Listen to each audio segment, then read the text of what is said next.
the end, we're all going to find out who's fake, who's true, and who's going to put it out there for the team.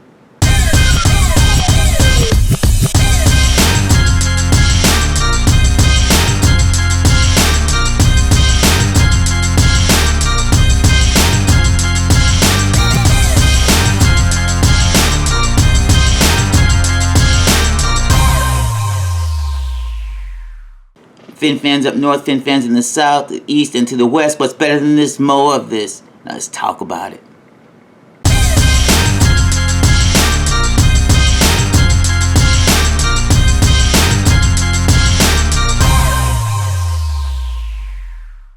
We're going to talk about some of the coaches that we got. We're going to talk about the guys that are going to be behind the curtain, so to speak. The ones that are going to be, the ones that are going to be like steering the machine that we call the Miami Dolphins out there on the field. And we're going to take a look at these new coaches behind the curtain that's running the machine that we call the Miami Dolphins in 2022. And just to see where they are, and I'd like to find out what you guys think about them. Right now, we got head coach Mike McDaniel. And we all know with head coach Mike McDaniel that he comes from San Francisco. He was an offensive coordinator out there at San Francisco. And, you know, the word is out he wasn't calling the plays, but, you know, I tend to believe he was kind of in on some of the play calling as well. And I think, too, he was in on some of the personnel decisions that was needed out there. His coaching career started in 2005, and I think that's back with the Broncos. And he was like a coaching intern. And since then, he has, you know, worked as an offensive assistant, and he has worked as a wide receivers coach, and he's coached as a running game specialist. So Mike McDaniel knows his way around the offense, okay? And he knows personnel for offensive packages that fit the bill, so to speak, if you will. And, you know, with Mike McDaniel, not only are you getting a coach that is connected to, a coach that is connected to the players, but you're also getting a coach that's also, that understands, you know, the game of things. Like, for example, like in IT, okay, in IT, they say that there's a way to present things, okay, to people. Like, in a sense, if you're talking to people who don't know IT, you know, you present it in a layman's term, in basic terms, right? And then if you talking to somebody that's a professional, then you speak on a professional level about it.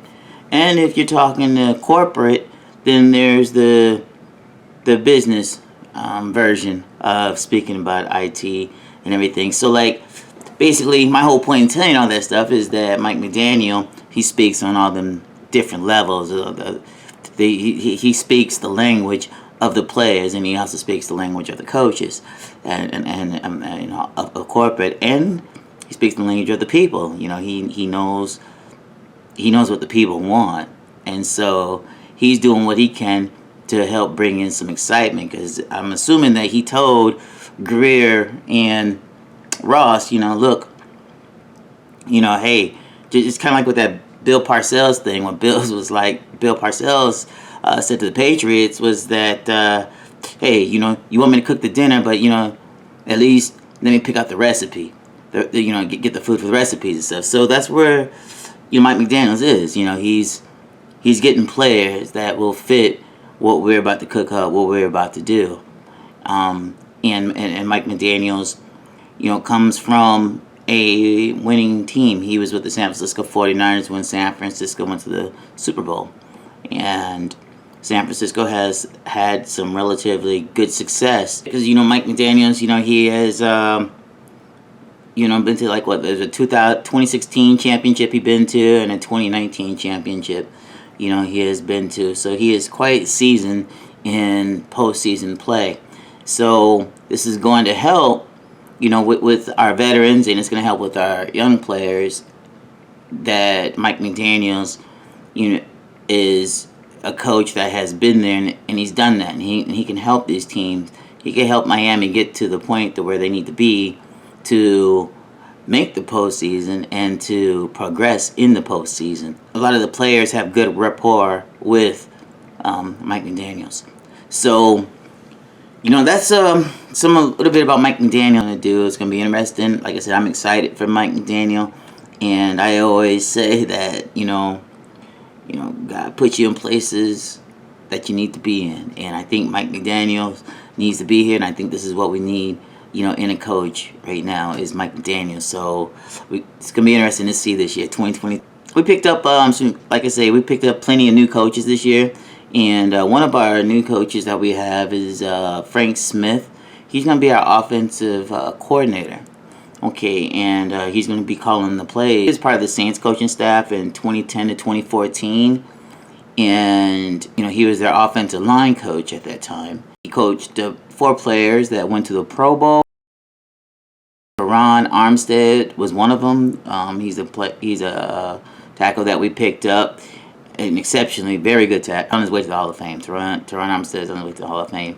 He's a good tackle for us. So Frank Smith was part of the reason why Teron got drafted. He was also there to help Jimmy Graham when Jimmy Graham played for the Saints. We all know Jimmy Graham. He's a tight end. So when Jimmy Graham was there for the Saints, he helped Jimmy Graham get better in his blocking and in his scheme blocking and everything as well. He stops like with the Raiders, and when he was there with the Raiders, Jared Cook did exceptionally well, and Waller as well. He benefited from Frank Smith being out there. And 2, before the Raiders, he also had a stop with the Bears, and Martellus benefited from him, and also Zach Miller benefited from Frank Smith being out there and coaching them. He was there as a tight end coach. During the span that Frank Smith was out there with the Saints from 2010 to 2014, the Saints allowed only just 143 sacks, within those 4 years. That was 3rd fewest in the NFL. In 2021, last year, he was also a offensive line coach for the Chargers, where the Chargers improved drastically, and their the run game was better, and also their line play was better. There was a 20% reduction in quarterback pressures with Frank Smith out there coaching the offensive line. It went down from like 201 pressures to 161 pressures. So Frank Smith brings he brings a lot of leadership to our offensive coordinating position and to the Miami Dolphins. And what we're going to get out of Frank Smith is going to be it's going to be the first time being a offensive coordinator, but he fits the bill. Wherever he's been, he has improved. He's improved the receiving corps from the tight ends to the offensive line, and the running game has increased as well. So we can only expect good things with Frank Smith. So that was Frank Smith, our new offensive line coordinator. So up deck we got John Embry. John Embry, he's coming in from the San Francisco 49ers, and he's coming along with Mike McDaniels. Now, John Embry going to take on a dual role, okay? And he is going to be our assistant head coach and our tight ends coach.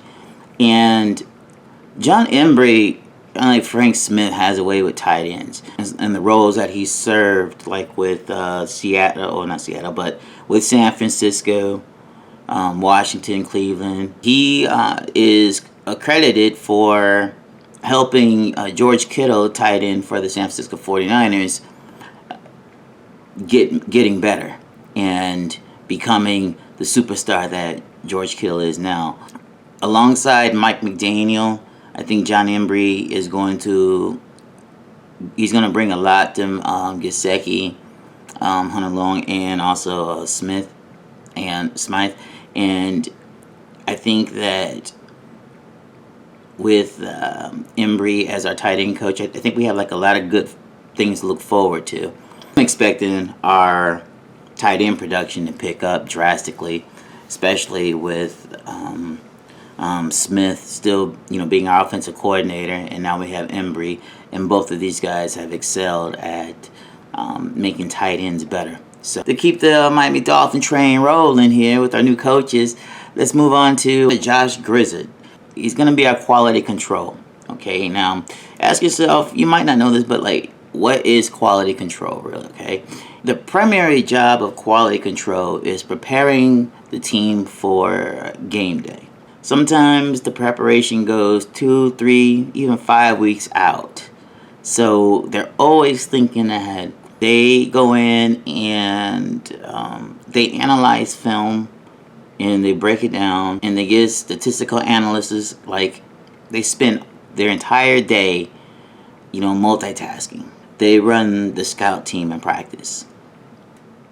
He was a quality control coach back in 2017, 2018 as well from Miami. And that was under Adam Gase, and they went 6-10 that one year. Then the following year they went 7-9. In 2014, John Grizzard was part of the Duke program that won 9 or more consecutive games for the first time in Duke's history. And they had also made they also made their third straight bowl appearance. This is with John Grizzard being their assistant coach at the time. A couple of players that came from Duke while John Grizzard was there coaching was Jamison Crowder, wide receiver, and Matt Skura. John Grizzard comes in after Cooper was one of the most successful offensive quality control coaches that we've had. In fact, he was offensive quality control coach when, 2016. Our record then at that time went through the 2016 season. Our record at that time was 10-6. It made him, the most successful quality control coach in the Miami Dolphins history. John Grizzard has some big shoes to fill, but I think he'll do a good job. All right, Chandler Henley is coming in, and he's going to be our assistant quarterbacks coach. Got his start in Atlanta under first-year coach Arthur Smith. An assistant coach, if you don't know, he monitors the mental and the physical aspects of a quarterback's game. So basically, he is there to help get Tua prepared, ready to go, to get Bridgewater ready, and to get Skyler ready. Whoever it's going to be in the center, he's there to get them ready. Chandler has been coaching since 2018, and he coached before Atlanta, Tennessee, and the first year he was there, he was a quality control coach. They was 9-7, and he was an offensive quality control coach.